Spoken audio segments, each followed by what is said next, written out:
Hi hello வணக்கம் and welcome to the show. This is Raj box office with me Vinod Sukumaran. இந்த வாரமும் பார்த்தீங்கன்னா நிறைய இன்ட்ரெஸ்டிங்கான இன்ஃபர்மேஷன்ஸ்லாம் உங்களுக்காக இந்த ஷோவில் வந்து ரெடியாக இருக்குது. Let's go into the show. This is Raj box office with me Vinod Sukumaran.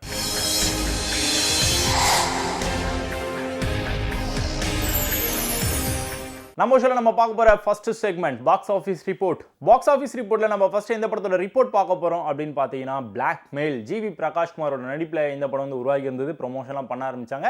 ஃபைனலாக வந்து லாஸ்ட் வீக் வந்து இந்த படம் வந்து ரிலீஸ் ஆச்சு. ஏகப்பட்ட படங்கள் வந்து ரிலீஸ் ஆன காரணத்தினால இந்த படத்தோட ரெஸ்பான்ஸ் வந்து ரொம்ப கம்மியாக இருந்தது. ஃபர்ஸ்ட் 3 டே கலெக்ஷன் எவ்வளோ வந்திருக்கு அப்படின்னு பார்த்தீங்கன்னா 20 லட்சம், 21 லட்சம், 15 லட்சம் இந்த மாதிரி ஆவரேஜான ரெஸ்பான்ஸ் தான் மக்கள் இருந்து கிடைச்சிது. அதன் காரணமாக ஒட்டுமொத்த கலெக்ஷன் இது வரைக்கும் எவ்வளோ வந்திருக்கு அப்படின்னு பார்த்தீங்கன்னா 1,30 லட்ச ரூபாய் கலெக்ஷனாக கிடைச்சிருக்கு. அதன் காரணமாக பிளாக்மெயில் திரைப்படம் பிலோ ஆவரேஜ் கேட்டகரியை பிடிச்சிருக்கு. அடுத்ததாக அர்ஜுன் தாஸோட நடிப்பில் பாம் அப்படின்ற ஒரு திரைப்படம் வந்து லாஸ்ட் வீக் வந்து ரிலீஸ் ஆச்சு. இந்த படம் வந்து காமெடி கலந்த சொசைட்டிக்கு தேவையான மெசேஜ் உள்ள ஒரு படமாக வந்து இருக்கும் அப்படின்னு சொல்லி ப்ரொமோஷனாக பண்ண ஆரம்பிச்சாங்க. இந்த படத்தில் வந்து காளி வெங்கட் இருக்கார் பார்த்தீங்களா, அதை தாண்டி பாலசரவன் இருக்கார் பார்த்தீங்களா, 2 பேருமே ஒன்றா சேர்ந்து படத்தில் வந்து பட்டை எழுப்பியிருப்பாங்க. எல்லாருமே ஒன்றா சேர்ந்து சூப்பரான ஒரு படத்தை உருவாக்கியிருக்கும் அப்படின்னு சொல்லி ப்ரொமோஷன்லாம் பண்ண ஆரம்பிச்சாங்க. இந்த படத்தோட ஃபர்ஸ்ட் 3 டே கலெக்ஷன் எவ்வளோ வந்திருக்கு அப்படின்னு பார்த்தீங்கன்னா 7 லட்சம், 8 லட்சம், 10 லட்சம் இந்த மாதிரி ஆவரேஜான ரெஸ்பான்ஸ் மக்கள் இருந்து கிடைச்சிது. 1 வீக் கலெக்ஷன் எவ்வளோ வந்திருக்கு அப்படின்னு பார்த்தீங்கன்னா 65 லட்ச ரூபாய் பாம் திரைப்படத்துக்கு கலெக்ஷனாக கிடைச்சிருக்கு. அதன் காரணமாக பாம் திரைப்படம் ஆவரேஜ் கேட்டகரியை பிடிச்சிருக்கு. டைரக்டர் சாம் இவரோட இயக்கத்தில் ஒரு படம் வந்து ரிலீஸ் ஆச்சு லாஸ்ட் வீக். படத்தோட பேர் என்ன அப்படின்னு பார்த்தீங்கன்னா யோலோ. இந்த படத்தோட லீட் கேரக்டர் தேவ். இந்த படத்தில் முக்கியமான ஒரு கதாபாத்திரத்தில் நம்ம விஜய் நிக்கி இருக்காரு பார்த்தீங்கன்னா, அவர் வந்து பர்ஃபார்மன்ஸ் வந்து பண்ணியிருந்தாரு. காமெடி கலந்த சூப்பரான ரொமான்டிக்கான ஒரு படமாக இந்த படத்தை வந்து உருவாக்கியிருந்தாங்க. ரீசெண்டாக வந்து யங்ஸ்டர்ஸ்லாம் ஒன்றா சேர்ந்து உருவான திரைப்படம் எதுன்னு அப்படின்னு கேட்டிங்கன்னா கண்டிப்பாக இந்த படம் வந்து டாப்பில் இருக்கும்னு நினைக்கிறேன். அந்தளவுக்கு யங்ஸ்டர்ஸ்லாம் இந்த படத்தில் வந்து ஏகப்பட்ட பேர் பர்ஃபார்மன்ஸ் வந்து பண்ணியிருந்தாங்க. இந்த படத்தில் ஃபர்ஸ்ட் 3 டே கலெக்ஷன் எவ்வளோ வந்திருந்தது அப்படின்னு பார்த்தீங்கன்னா 1 லட்சம், 2 லட்சம், 5 லட்சம் இந்த மாதிரி ஆவரேஜான ரெஸ்பான்ஸ் தான் கிடைச்சிது. 1 வீக்கோட எண்டில் இந்த படத்தோட மொத்த கலெக்ஷன் எவ்வளவு வந்திருக்கு அப்படின்னு பார்த்தீங்கன்னா வெறும் 10 லட்ச ரூபாய் தான் கலெக்ஷனாக கிடைச்சிருக்கு. அதன் காரணமாக யோலோ திரைப்படம் நம்ம ஷோல பிலோ ஆவரேஜ் கேட்டகரியை பிடிச்சிருக்கு. கடந்த வாரம் பார்த்தீங்கன்னா லோ பட்ஜெட் அப்படின்ற ஒரு கேட்டகரியில் உருட்டு அப்படின்ற ஒரு படம் வந்து ரிலீஸ் ஆச்சு. அடுத்ததாக காயல் அப்படின்ற ஒரு படமும் ரிலீஸ் ஆச்சு. ரெண்டுமே பார்த்தீங்கன்னா லோ பட்ஜெட் கேட்டகரியில் வந்து ஜாயின் ஆயிருக்கு. நிறைய யங்ஸ்டர்ஸ் வந்து படத்தில் வந்து பர்ஃபார்மன்ஸ் வந்து பண்ணியிருந்தாங்க. சொசைட்டிக்கு தேவையான மெசேஜஸ்லாம் வந்து படத்தில் இருக்குப்பா அப்படின்னு சொல்லி பல பேர் வந்து ப்ரொமோஷன்லாம் பண்ணுறாங்க. ஆனால் படத்தை தேட்டரில் போய் பார்க்கும்போது தான் நமக்கு உண்மை என்னன்றது தெரிய வருது. ப்ரொமோஷனுக்கு மட்டும்தான் அந்த மாதிரி விஷயத்தெல்லாம் வந்து யூஸ் பண்ணுறாங்க தவிர்த்து படத்தில் அந்த மாதிரிலாம் இல்லையப்பா அப்படின்னு சொல்லி பல பேர் வந்து குமுறதை நம்மளால வந்து கேட்க முடியுது, பார்க்க முடியுது. ஸோ அந்த வரிசையில் இந்த படம் பார்த்தீங்கன்னா ஆவரேஜான ஒரு ரெஸ்பான்ஸ் உள்ள ஒரு படமாக தான் இருந்தது. ஸோ அதன் காரணமாக இந்த 2 திரைப்படங்களும் பார்த்தீங்கன்னா எந்த ஒரு இம்பாக்டையும் நம்மளோட பாக்ஸ் ஆஃபீஸ் ரிப்போர்ட்டில் கிரியேட் பண்ணல. தமிழ் சினிமாவில் எப்படியாச்சும் ஒரு படத்தில் ஹீரோவாக நடிச்சிட மாட்டோமா அப்படின்ற ஒரு ஏக்கம் பல பேருக்கு வந்து கண்டிப்பாக இருக்கும். அது முக்கியமாக சீரியல் ஆக்டர்ஸ்லாம் இருக்காங்க பார்த்தீங்களா, அதில் வந்து நிறைய பேர் வந்து நடிச்சிட்டு இருக்காங்க. அவங்களுக்கு வந்து பெரிய ஆசைகள்லாம் இருக்கும் இல்லையா. அந்த வரிசையில் வந்து பார்த்தீங்கன்னா குமரன் அப்படின்ற ஒரு பெர்ஃபார்மர் இருக்காரு. அவர் வந்து நிறைய சீரியல்ஸ் வந்து பண்ணியிருக்காரு. ஸோ இப்போ வந்து ஒரு படத்தில் நடிக்கலாமே அப்படின்னு சொல்லி ப்ரொமோஷனாக பண்ண ஆரம்பிச்சு படத்தை வந்து ரிலீஸும் பண்ணாங்க. படத்தோட பேர் என்ன அப்படின்னு பார்த்தீங்கன்னா குமார சம்பவம். கடந்த வாரம் வந்து இந்த படம் வந்து ரிலீஸ் ஆச்சு. இந்த படத்தோட லீட் கேரக்டர் குமரன் சூப்பரான ஒரு பெர்ஃபார்மன்ஸ் வந்து பண்ணியிருக்காருப்பா அப்படின்னு சொல்லி வேர்ட் ஆஃப் மவுத்னு ஒரு விஷயம் பார்த்தீங்களா, நல்ல பாசிட்டிவான ஒரு அப்ரோச்சில் இந்த படத்தோட விஷுவல்ஸ்லாம் வந்து இருந்தது. ஸோ மக்களும் வந்து இந்த படத்தை பார்த்து என்ஜாய் பண்ணாங்க. ஆவரேஜான ரெஸ்பான்ஸ் வந்து மக்கள்கிட்ட இருந்து கிடைக்க ஆரம்பிச்சுது. பட் இருந்தாலும் அந்த கலெக்ஷன் ஒன்று இருக்குது பார்த்தீங்கன்னா, அது வந்து பெருசாக இல்லைன்றது வருத்தமான ஒரு விஷயம். மொத்த கலெக்ஷன் இது வரைக்கும் எவ்வளோ வந்திருக்கு அப்படின்னு பார்த்தீங்கன்னா வெறும் 15 லட்ச ரூபாய் தான் கலெக்ஷனாக கிடைச்சிருக்கு. அதன் காரணமாக குமார சம்பவம் திரைப்படம் பிலோ ஆவரேஜ் கேட்டகரியை பிடிச்சிருக்கு. இந்தியாவில் ரீசெண்ட் டைமில் பார்த்தீங்கன்னா பேன் இண்டியா அப்படின்ற ஒரு கேட்டகரியில் ஏகப்பட்ட படங்களை வரிசையாக வந்துகிட்டே இருக்குது. அந்த வரிசையில் கடந்த வாரம் மிரை அப்படின்ற ஒரு படம் வந்து ரிலீஸ் ஆச்சு. இந்த படம் பார்த்தீங்கன்னா பேன் இண்டியா லெவலில் வந்து பயங்கரமாக பேசப்பட்ட ஒரு திரைப்படமாக வந்து அமைஞ்சிருக்கு. கிட்டத்தட்ட 68 லட்ச ரூபாய் தமிழில் மட்டுமே கலெக்ஷன் கிடைச்சிருக்கு இந்த திரைப்படத்துக்கு. ஒட்டுமொத்த இந்தியா முழுக்க கலெக்ஷன்லாம் வந்து அப்படி ஜாயின் பண்ணுறோம், ஆட் பண்ணுறோம் அப்படின்னா மொத்தமாக 65 கோடி ரூபாய் கலெக்ஷனாக கிடைச்சிருக்கு மிரை திரைப்படத்துக்கு. ஸோ அதன் காரணமாக மிரை திரைப்படம் ஹிட் கேட்டகரியை பிடிச்சிருக்கு. நீங்கள் ஃப்ரீயாக இருக்கீங்க அப்படின்னா கண்டிப்பாக ஒருத்தான ஒரு மூவி தேட்டரில் போய் பார்த்து என்ஜாய் பண்ணுங்க. நம்ம ஷோல நம்ம பார்க்க போற செகண்ட் செக்மெண்ட் இந்த வார நியூ என்ட்ரி. இந்த வார நியூ என்ட்ரியில் ஃபர்ஸ்ட் நம்ம எந்த திரைப்படத்தை பற்றி பேச போகிறோம் அப்படின்னு பார்த்தீங்கன்னா விஜய் ஆண்டனியோட நடிப்பில் சக்தி திருமகன் அப்படின்ற ஒரு படம் வந்து ரிலீஸ் ஆயிருக்கு. இந்த படம் வந்து கிட்டத்தட்ட வந்து 2 வாரங்களாக வந்து தள்ளி வந்து போஸ்ட்போன் செய்யப்பட்டுட்டே இருந்தது. ஃபைனலாக இந்த வாரம் வந்து ரிலீஸ் ஆயிருக்கு. செப்டம்பர் 19 கண்டிப்பாக ரிலீஸ் ஆகும்பா, தேட்டரில் வந்து பார்த்து என்ஜாய் பண்ணுங்க அப்படின்னு சொல்லி ப்ரொமோஷன்லாம் பண்ண ஆரம்பிச்சாங்க. விஜய் ஆண்டனியும் பார்த்தீங்கன்னா பர்சனலாக ஒரு தரப்புல இருந்து ஏகப்பட்ட ப்ரொமோஷன்ஸ்லாம் வந்து பண்ணியிருந்தார். நிறைய பேட்டிகளை வந்து கொடுத்திருந்தார், நிறைய இன்டர்வியூஸ்லாம் வந்து அட்டென்ட் பண்ணியிருந்தார், நிறைய இன்ட்ரெஸ்டிங்கான இன்ஃபர்மேஷன்ஸ்லாம் வந்து ஷேர் பண்ணியிருந்தாங்க. ப்ரொமோஷன் செம்ம சூப்பராக பண்ணியிருந்தாங்க. ரெகுலராக பார்த்தீங்கன்னா விஜய் ஆண்டனி நடிப்பில் வந்து வரக்கூடிய படங்கள் எல்லாமே பார்த்தீங்கன்னா நல்ல டாக்கெட்டிவான ஒரு படமாக வந்து அமைஞ்சிக்கிட்டு இருக்கு. அந்த வரிசையில் இந்த படமும் நல்ல ஒரு வேர்ட் ஆஃப் மவுத்தோட ஒரு படமாக இருக்குமா அப்படின்றதெல்லாம் வெயிட் பண்ணி பார்க்கலாம். ஸோ இந்த படத்துக்கான ஹைப் வந்து கொஞ்சம் ஏறி இருக்குது. இந்த வாரம் வந்து படம் ரிலீஸ் ஆயிடுச்சு. இந்த படத்துக்கான ரெஸ்பான்ஸ் மக்கள்கிட்ட இருந்து எப்படி வரப்போகுது, கலெக்ஷன் ரிப்போர்ட் எப்படிலாம் இருக்க போகுது அப்படின்றதெல்லாம் அடுத்த வாரம் ரிப்போர்ட்டில் பார்க்கலாம். டான்ஸ் மாஸ்டர் சதீஷ் அவரோட டைரக்ஷனில் கிஸ் அப்படின்ற ஒரு படம் வந்து உருவாக்கிட்டு இருந்தது. ப்ரொமோஷன்லாம் பண்ண ஆரம்பிச்சாங்க, டேட்லாம் கூட கொடுத்தாங்க. செப்டம்பர் 19 படத்தை வந்து ரிலீஸ் பண்ணுறோம் அப்படின்னு சொல்லி அனௌன்ஸ்மெண்ட்லாம் கொடுத்தாங்க. சொன்ன மாதிரியே படத்தை வந்து ரிலீஸ் பண்ணிட்டாங்க. கவின் நடிப்பில் வந்து இந்த படம் வந்து உருவாகி இருக்கு. ஸோ கவின் நடிப்பில் வந்து ரீசெண்டாக ரிலீஸ் ஆன மூவிஸ் எல்லாமே பார்த்தீங்கன்னா நல்ல படங்களாக வந்து அமைஞ்சிருக்கு. மக்கள் மனசில், அதுவும் முக்கியமாக யங்ஸ்டர்ஸோட மனசில் வந்து ஒரு நல்ல இடத்த வந்து ரிசீவ் பண்ணி வச்சிருக்காரு ஆக்டர் கவின். அந்த வரிசையில் இந்த படமும் நல்ல படமாக அமையுமா அப்படின்றத வெயிட் பண்ணி பார்க்கலாம். ரொமான்டிக் ப்ளஸ் காமெடி பேஸ் பண்ணி இந்த படத்தை வந்து உருவாக்கியிருக்காங்க. ஸோ இந்த படத்துக்கான ரெஸ்பான்ஸ் எப்படி இருக்க போகுது, கலெக்ஷன் எப்படி வரப்போகுது அப்படின்றதெல்லாம் வெயிட் பண்ணி பார்க்கலாம். ஸோ இந்த படத்துக்கு நம்ம டீம் சார்பாக வாழ்த்துக்கள். அதியன் ஆதிரை இவரோட இயக்கத்தில் பாரஞ்சித்தோட ப்ரொடக்ஷனில் ஒரு படம் வந்து ரிலீஸ் ஆயிருக்கு. That is Dandakaranya. இந்த படத்தோட லீட் ஆக்டர்ஸ் யார் அப்படின்னு பார்த்தீங்கன்னா 2 பேர் சேர்ந்து நடிச்சிருக்காங்க. ஒருத்தர் வந்து கெத்து தினேஷ், இன்னொருத்தர் வந்து கலையரசன், ரித்விகா, இந்த மாதிரி நிறைய செலிபிரிட்டிஸ் படத்தில் வந்து பர்ஃபார்மன்ஸ் வந்து பண்ணியிருக்காங்க. இந்த படத்தில் வந்து பாலசரவணன் பார்த்தீங்கன்னா முக்கியமான ஒரு கதாபாத்திரத்தில் பர்ஃபார்மன்ஸ் வந்து பண்ணியிருக்காரு. ரியலாக நடந்த இன்சிடென்ட் வந்து பேஸ் பண்ணி இந்த படத்தை வந்து உருவாக்கியிருக்காங்க. கண்டிப்பாக இந்த படம் பயங்கரமாக பேசக்கூடிய ஒரு படமாக இருக்கும். மலைவாழ் மக்கள், மலைவாழ் கிராமத்தில் என்ன மாதிரியான விஷயம்லாம் இருக்கோ அது வந்து ரொம்ப அழகாக வந்து படப்பிடிப்பு எடுத்து இந்த படத்தை வந்து விஷுவல்ஸ்லாம் வந்து எடுத்து கொடுத்து இந்த படத்தை ஃபைனலாக வந்து ரிலீஸ் பண்ணிட்டாங்க. ஸோ இந்த படத்தோட ரெஸ்பான்ஸ் எப்படி இருக்க போகுது, கலெக்ஷன் எப்படி வரப்போகுது அப்படின்றதெல்லாம் வெயிட் பண்ணி பார்க்கலாம். சொசைட்டியில் வந்து ஏதோ ஒரு தாக்கத்தை வந்து ஏற்படுத்துகிற வகையில் நம்ம பாரஞ்சித் அண்ட் டீம் வந்து தொடர்ந்து வந்து படத்தை வந்து உருவாக்கிட்டு இருக்காங்க. அந்த வரிசையில் இந்த படமும் வந்து குட்டான ஒரு படம், தட் இஸ் சூப்பரான ஒரு படமாக இருக்குமா அப்படின்றதெல்லாம் வெயிட் பண்ணி பார்க்கலாம். இந்த படத்தோட டீமுக்கு நம்ம டீம் சார்பாக வாழ்த்துக்கள்.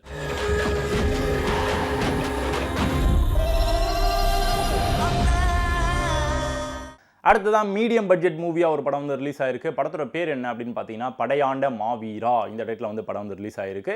இந்த படத்தோட ப்ரொமோஷனாக பார்த்தீங்கன்னா சடனாக வந்து ஸ்டார்ட் பண்ணாங்க. சடனாக ப்ரொமோஷனாக பண்ணி முடிச்சு ரிலீஸ் டேட்டையும் வந்து கொடுத்தாங்க.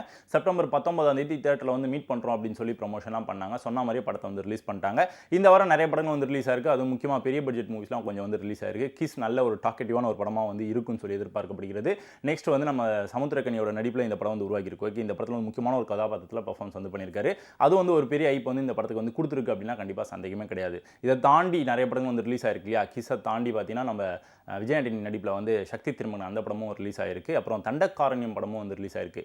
இந்த படத்துக்குலாம் போட்டியாக இந்த படம் வந்து தனித்துவமாக நிற்குமா, நிலைச்சு நிற்குமா, ஒரு வெற்றி வாகை வந்து சூடுமா அப்படின்றதெல்லாம் வெயிட் பண்ணி பார்க்கலாம். டைட்டில் நல்லா வீரமாக கெத்தாக வச்சிருக்காங்க. படம் இப்படி கெத்தாக ஓட போகுது அப்படின்றதெல்லாம் வெயிட் பண்ணி பார்க்கலாம்.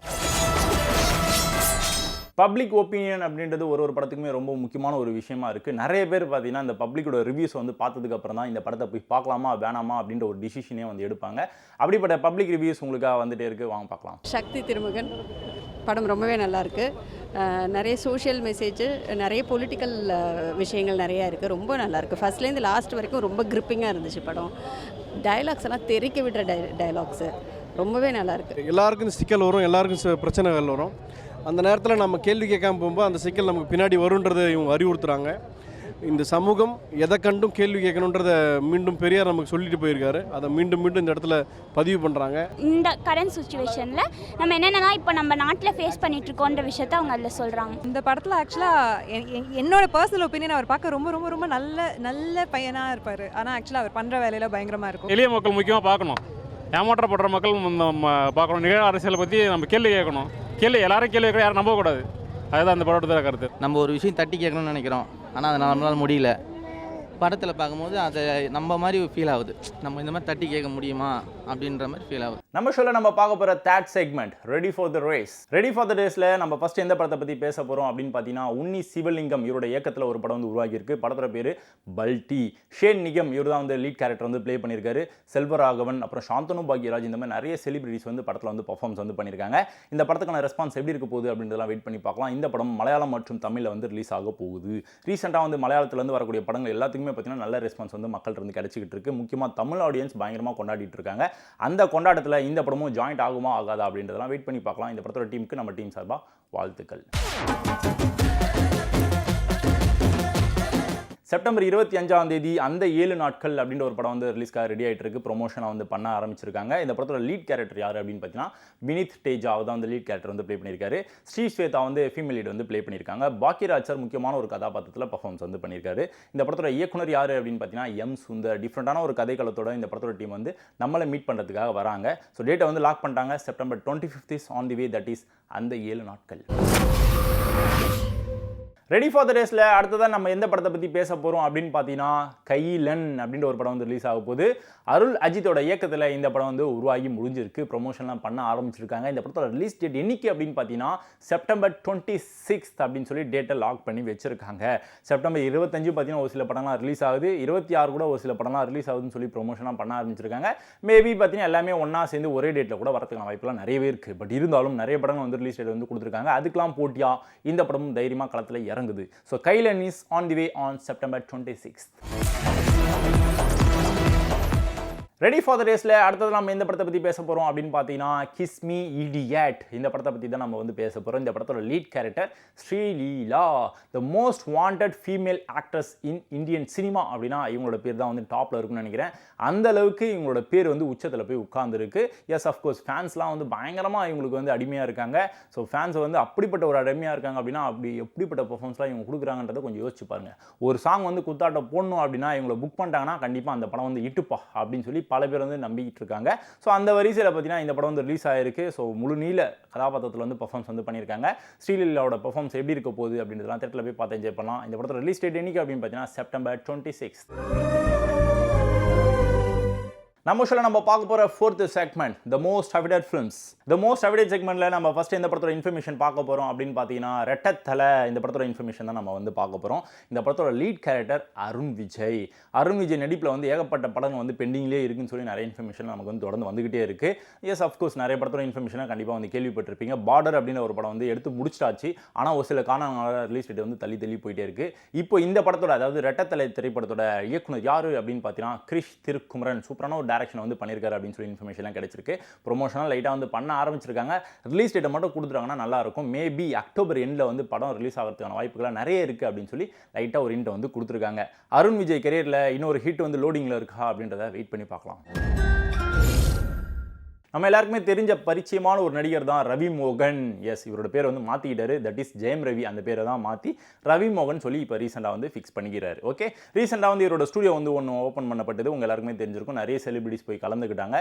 இந்த ப்ரொடக்ஷன் கம்பெனி கீழே ஏகப்பட்ட படங்கள் உருவாக போகுது அப்படின்னு சொல்லி ஒரு பெரிய அனௌன்ஸ்மெண்ட் வந்து கொடுத்தாங்க. ஸோ அந்த வரிசையில் பார்த்தீங்கன்னா ஒரு படத்தோட அனௌன்ஸ்மெண்ட் ரீசெண்டாக வந்து கொடுத்துருக்காங்க. அந்த படத்தோட பேர் என்ன அப்படின்னு பார்த்தீங்கன்னா அன் ஆர்டினரி மேன் அப்படின்னு சொல்லி டைட்டில் வந்து ஃபிக்ஸ் பண்ணியிருக்காங்க. இந்த படத்தோட லீட் கேரக்டர் நம்ம யோகி பாபு. இந்த படத்தை இயக்க போகிறது யார் அப்படின்னு சொல்லி ஒரு பெரிய கேள்விக்குறி இருந்தது. பெரிய டவுட்லாம் இருந்தது. டக்குன்னு ஒரு அனௌன்ஸ்மெண்ட் வந்து கொடுத்தாங்க. யார் இயக்க போகிறது அப்படின்னு பார்த்தீங்கன்னா ரவி மோகன். That is Jayam Ravi. அவரே வந்து டைரக்ஷன் வந்து பண்ண போறாரு. ஸோ யோகி பாபு வந்து நடிக்க போறாரு. ப்ரொடக்ஷன் யார் அப்படின்னு பார்த்தீங்கன்னா சேம் நம்ம ஜெயம் ரவி தான் வந்து ப்ரொடக்ஷன் வந்து பண்ண போறாரு. ஸோ இந்த படத்தோட ஐப் வந்து லைட்டாக வந்து இப்போயே வந்து ஏற ஆரம்பிச்சிருக்கு. இவ்வளோ நாளாக பார்த்தீங்கன்னா ஆக்டிங்கில் வந்து கான்சன்ட்ரேஷன் வந்து பண்ணிட்டு இருந்த நம்ம ஜெயம் ரவி இப்போ வந்து ப்ரொடக்ஷனையும் வந்து கான்சன்ட்ரேஷன் பண்ணுறாரு. அட் த சேம் டைமில் வந்து டைரக்ஷனையும் பண்ண போறாரு. ஸோ இந்த படத்தோட ஐப் வந்து லைட்டாக வந்து ஏறி இருக்கு. இந்த படத்தை வந்து எப்போ எடுத்து எப்போ முடிச்சு எப்போ ரிலீஸ் பண்ண போகிறாங்க அப்படின்றத வெயிட் பண்ணி பார்க்கலாம். இப்போதைக்கு இந்த டீமுக்கு நம்ம டீம் சார்பாக வாழ்த்துக்கள். த மோஸ்ட் அவைடட் செக்மெண்ட்டில் நம்ம எல்லாருமே ஈகராக வெயிட் பண்ணிட்டு இருக்கக்கூடிய ஒரு திரைப்படம் தான் கருப்பு. ஆர்ஜே பாலாஜியோட இயக்கத்தில் இந்த படம் வந்து உருவாகிட்டு இருக்கு. சண்டை காட்சியில் வந்து வேற லெவலில் வந்து விஷுவல்ஸ்லாம் வந்து பண்ணிட்டு இருக்காங்களாம். கேமராலேருந்து ஆர்ட் டிபார்ட்மெண்ட்லேருந்து எல்லாமே பார்த்தீங்கன்னா ஒரு பெரிய ஆர்ட் ஒர்க் வந்து கொடுத்துட்டு இருக்காங்க. முக்கியமாக சூர்யா சாரோட நடிப்பில் இந்த படம் உருவாகிட்டு இருக்கு. பார்த்தீங்களா, இந்த படத்தோட ஐப் வந்து ஏகப்பட்ட ஐப் உச்சத்தில் போய் உட்கார்ந்துட்டு இருக்காரு நம்ம சூர்யா சார்ன்றது எல்லாருமே தெரிந்த ஒரு விஷயம். ஆனால் இதுக்கு முன்னாடி ரிலீஸ் ஆன படங்கள்லாம் பார்த்தீங்கன்னா பெருசாக வந்து ஒரு நல்ல டாக்கான ஒரு படமாக வந்து அமையலன்றது வருத்தமான ஒரு விஷயம் தான். அதெல்லாம் கடந்து இந்த படம் பார்த்தீங்கன்னா ஒரு பெரிய பிரேக்கை வந்து கிரியேட் பண்ணும்பா அப்படின்னு சொல்லி பெரிய சாதனையை படைக்கும்பா அப்படின்னு சொல்லி நிறைய பேர் வந்து இன்ஃபர்மேஷனாக கொடுத்துட்டே இருக்காங்க. அந்த அளவுக்கு ஒரு பெரிய படமாக இந்த படம் வந்து உருவாக்கிட்டு இருக்கு. இந்த படத்தோட லீட் கேரக்டர் நம்ம சூர்யா சார் உங்க எல்லாருக்குமே தெரிஞ்சிருக்கும். இந்த படத்தோட மியூசிக் கம்போசர் யார் அப்படின்னு பார்த்தீங்கன்னா சாய் அபியங்கர். உங்க எல்லாருக்குமே தெரிஞ்சிருக்கும். ரீசெண்டாக வந்து நிறைய ஆல்பம்ஸ் வந்து போட்டிட்டு கொடுத்துட்டே இருந்தவர் தான் நம்ம சாய் அபியங்கர். அவரோட மியூசிக் கம்போசிங்கில் இந்த படம் வந்து உருவாக்கிட்டு இருக்கு. ஸோ எல்லாம் கலந்த கலவையாக ஒரு பெரிய ஐப், எப்படி ஒரு பெரிய ஐப்பில் வந்து இந்த படம் போய் உட்காந்துக்கிட்டு இருக்கு. அந்த ஐப்புக்கெல்லாம் ரிசல்ட் எப்போ கிடைக்கும் அப்படின்றத வெயிட் பண்ணி பார்க்கலாம். மேபி செப்டம்பர் எண்டில் இந்த படத்தோட ரிலீஸ் டேட் இருக்குன்னு சொல்லி இன்ஃபர்மேஷன்லாம் கிடைச்சிக்கிட்டு இருக்கு. வெயிட் பண்ணி பார்க்கலாம். Harish Kalyan one of the promising actor in Tamil industry. ரீசெண்டாக அவர் நடிப்பில் வந்த படங்கள் எல்லாமே பார்த்தீங்கன்னா நல்ல படங்களாக அமைஞ்சிருக்கு. ஃபார் எக்ஸாம்பிள் பார்க்கிங் வந்து நல்ல ஹிட்டான ஒரு படமாக வந்து அமைஞ்சிருந்தது. அடுத்ததாக பார்த்தீங்கன்னா லப்பர் வந்து சொல்லவே வேணாம், அந்த படமும் வந்து டாப்பில் போய் உட்காந்து ஒரு திரைப்படமாக இருந்தது. அவரோட பர்ஃபார்மன்ஸ்லாம் வேறு லெவலில் இருந்தது. ஸோ அடுத்ததாக பார்த்தீங்கன்னா இந்த ஃபேமிலி ஆடியன்ஸ் லவ் சம்மந்தப்பட்ட சப்ஜெக்ட்லாம் அவர் வந்து பண்ணிட்டார். ஆக்ஷன் சீக்வன்ஸில் வந்து முழு நீள ஒரு சண்டை காட்சியில் ஒரு படமாக பண்ணணும் அப்படின்னு பிளான் பண்ணி ஒரு படத்தில் கமிட்மெண்ட் வந்து கொடுத்துருந்தாரு. அந்த படத்தோட பேர் தான் டீசல். தீபாவளி ரேஸில் இந்த படமும் ஒன் ஆஃப் த ஒரு மூவியாக வந்து ஜாயின்ட் ஆயிருக்கு. ஸோ அக்டோபர் 17 வந்து லாக் பண்ணியிருக்காங்க டீசல் படத்தோட டீம். அந்த டேட்டில் வராங்களா இல்லைனா தள்ளி போகிறாங்களான்றதை வெயிட் பண்ணி பார்க்கலாம். ஸோ ஹரிஷ் கல்யாணோட நடிப்பில் இந்த படம் வந்து உருவாகியிருக்கு. நிறைய செலிபிரிட்டிஸ் படத்தில் வந்து பர்ஃபார்மன்ஸ் வந்து பண்ணியிருக்காங்க. சண்டை காட்சிகள்லாம் வேறு லெவலில் இருக்கும். ஹாலிவுட் ரேஞ்சுக்கு வந்து கண்டிப்பாக இருக்கும்பா. விஷுவல்ஸ்லாம் வேறு லெவலில் இருக்கும். பார்த்தீங்கன்னா மிரண்டு போயிடுவீங்க. ஹரிஷ் கல்யாணம் இது அப்படின்னு சொல்லி எல்லாருமே ஆச்சரியப்படுவீங்க அப்படின்னு சொல்லி ப்ரொமோஷன்லாம் பண்ண ஆரம்பிச்சிருக்காங்க. ஸோ இந்த ப்ரொமோஷன்லாம் வந்து ஈக்குவலாக இந்த படத்தோட ரிலீஸ் டேட் அக்டோபர் 17 அந்த டேட்டில் ரிலீஸ் ஆச்சு அப்படின்னா அந்த ஐபிக்கெலாம் ரிசல்ட் கிடைச்சிரும். ஸோ வெயிட் பண்ணி பார்க்கலாம். இந்த படத்தோட டீமுக்கு வாழ்த்துக்கள். LIK that is love insurance company உங்கள் எல்லாருக்குமே தெரிஞ்சிருக்கும். இந்த படத்தோட ப்ரொமோஷன்லாம் வந்து பண்ண ஆரம்பிச்சாங்க. இந்த படத்தோட lead character Pradeep Ranganathan. Dude படத்துலையும் நடிச்சிருக்கிறார் லீட் கேரக்டராக. இந்த படத்துலையும் வந்து லீட் கேரக்டராக வந்து நடிச்சிருக்கிறாரு. ரெண்டு படமும் பார்த்தீங்கன்னா தீபாவளி டைமில் வந்து ரிலீஸ் ஆகும் அப்படின்னு சொல்லி ப்ரொமோஷன்லாம் பண்ண ஆரம்பிச்சாங்க. ஒருத்தரோட படமே பார்த்தீங்கன்னா 2 படமாக வந்து ரிலீஸ் ஆக போகுது. அந்த படத்தோட ஐப்லாம் வந்து உச்சத்தில் போய் உட்காந்துருக்கு. இந்த படத்தோட டைரக்ஷன் யார் அப்படின்னு பார்த்தீங்கன்னா உங்கள் எல்லாருக்குமே தெரிஞ்சிருக்கும் விக்னேஷ் சிவன். அவருடைய கனவு திரைப்படம் கனவு கதை அப்படின்றத வந்து நிறைய இடத்துல வந்து மென்ஷன் பண்ணியிருந்தார் நம்ம விக்னேஷ் சிவன். அவரோட கனவு கதையாக இருக்கக்கூடிய இந்த திரைப்படம் வந்து தீபாவளி டைமில் வந்து ரிலீஸ் ஆகுமா ஆகாதான் வெயிட் பண்ணி பார்க்கலாம். ஸோ டியூடும் வருது, LIKவும் வருது. இதில் யார் பின்னாடி போகிறது யார் முன்னாடி வர போகிறது, தீபாவளி ரேஸில் 2 படமும் வருமா அப்படின்றதெல்லாம் வெயிட் பண்ணி பார்க்கலாம்.